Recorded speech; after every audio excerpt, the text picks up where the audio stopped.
Hi everybody, today is day 85 of my 90-day video challenge. I had a pretty stressful day. My pet is having some issues with his eyes after his surgery, and I spent better part of last night taking care of him as well as worrying overnight, and spent the rest of the morning trying to get an appointment with the vet, with the eye doctor, so we can have him checked out. So he's fine now. But I don't have a lot of things to talk about.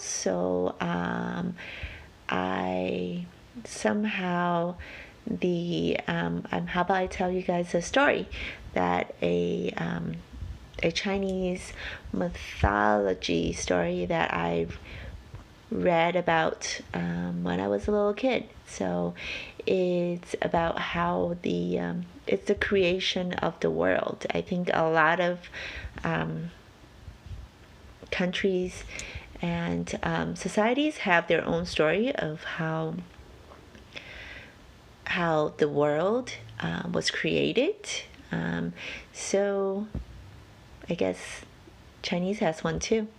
And it happened obviously a long time ago, and we don't know when, but long time ago, when the sky and the earth has not been separated. So it's just a cloud of everything, very cloudy, full of darkness, and within this darkness there lives, or some stories have says that it gave birth to a giant, and his name is PanGu, and he lives within this chaos, and he was asleep, and he slept for 18,000 years, and in 18,000 years he all of a sudden he woke up and he saw the darkness.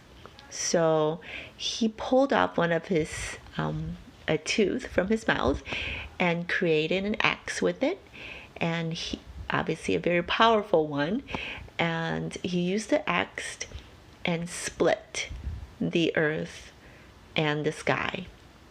And because he was so when that was split, things were slowly splitting apart, except he was afraid that the earth and the sky might come back together and create the chaos again. So he stood in between of the sky and the earth, and he wanted to push them apart. So every day the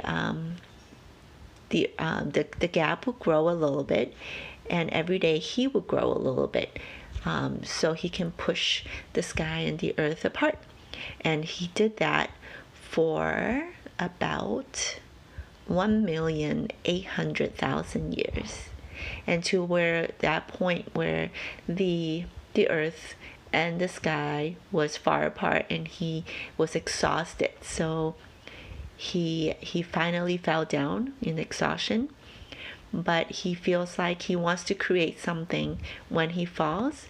So when he fell, his eyes actually turned into the moon and the sun, and what is that, sorry and his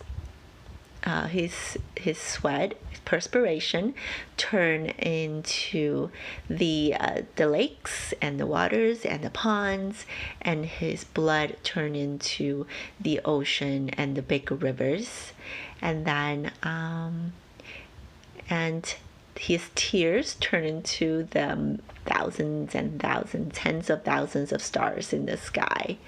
His breath turned into the wind and the cloud, and his voice turned into thunder, and also his body turned into the different mountains that stands in between of the sun and the sky.